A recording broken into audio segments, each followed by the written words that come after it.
Teka lang, may bakla pang magpa-perform. Papanoorin ko lang, sandali lang.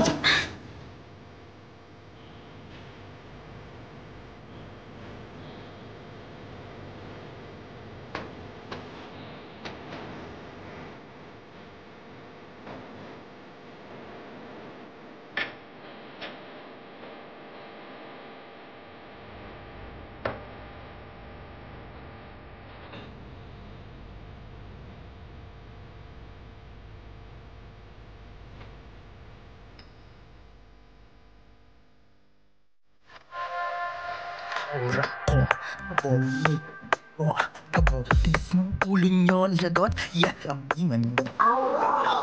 Ko.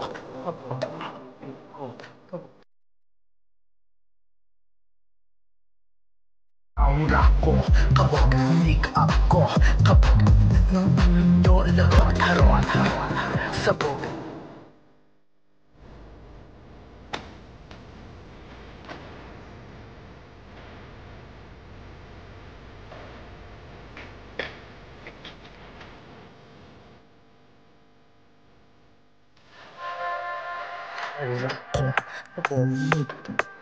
Kapotis ng ulo nyo lagot. Yes, ang ingan mo. Ko.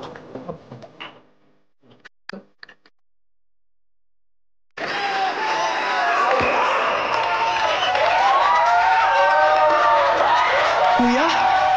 Kuya? Sino kuya? Ikaw ba? Hindi ako, okay. Bakla, kuya. Long hair, ate. Kuya. Bakla plakado ako ngayon, kuya.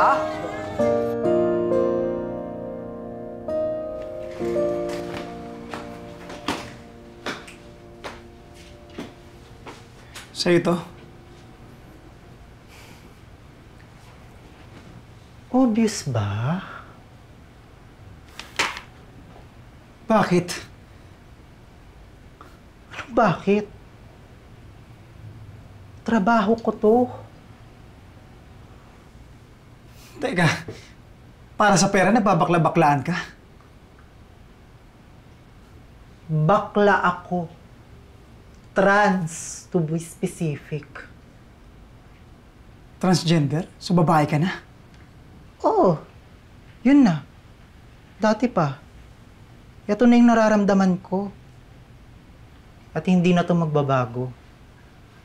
Kaya kung sasabihin nila na choice, maging ganito, sino ba naman ang pipili sa inyo ng buhay na ganito?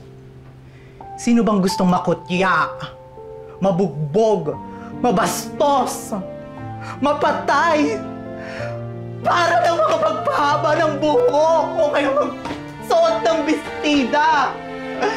Wala! Wala, di ba? Because we are born this way, baby! Pinagsasabi mo, Kuya King. King, queenie na ako ngayon. Bakla ka sa buhay mo? Bahala ka sa buhay mo.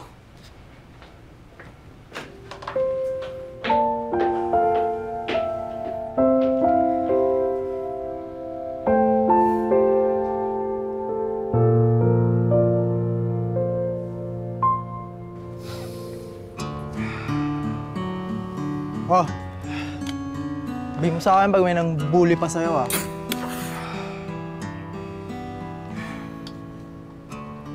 Thank you, Kuya. Huwag mo na lang sabihin kay Papa. Bakit? Nasar kasi nila akong bading eh. Bakit? Kasi may asma ka? May hina daw kasi ako. Kung may kinig sa mga yun, tapangan mo lang. Pupulis ka, di ba? Oo. Eh, ba't ka ba kasi magpupulis? Huwag mo sabihin, gusto mo lang i-please si Papa. Hindi naman, Kuya. Gusto ko kasi makuha ng mga kriminal yung deserve nila. Gaya ng mga nag-bully sa'yo. Ganon. Hindi, pakitaan mo sila. Kuya naman, madali mong sabihin niya kasi ikaw matapang ka na. Sim! Tignan mo ako. Wala sa laki ng katawan yan. Nasa lakas at tibay ng loob. Correct?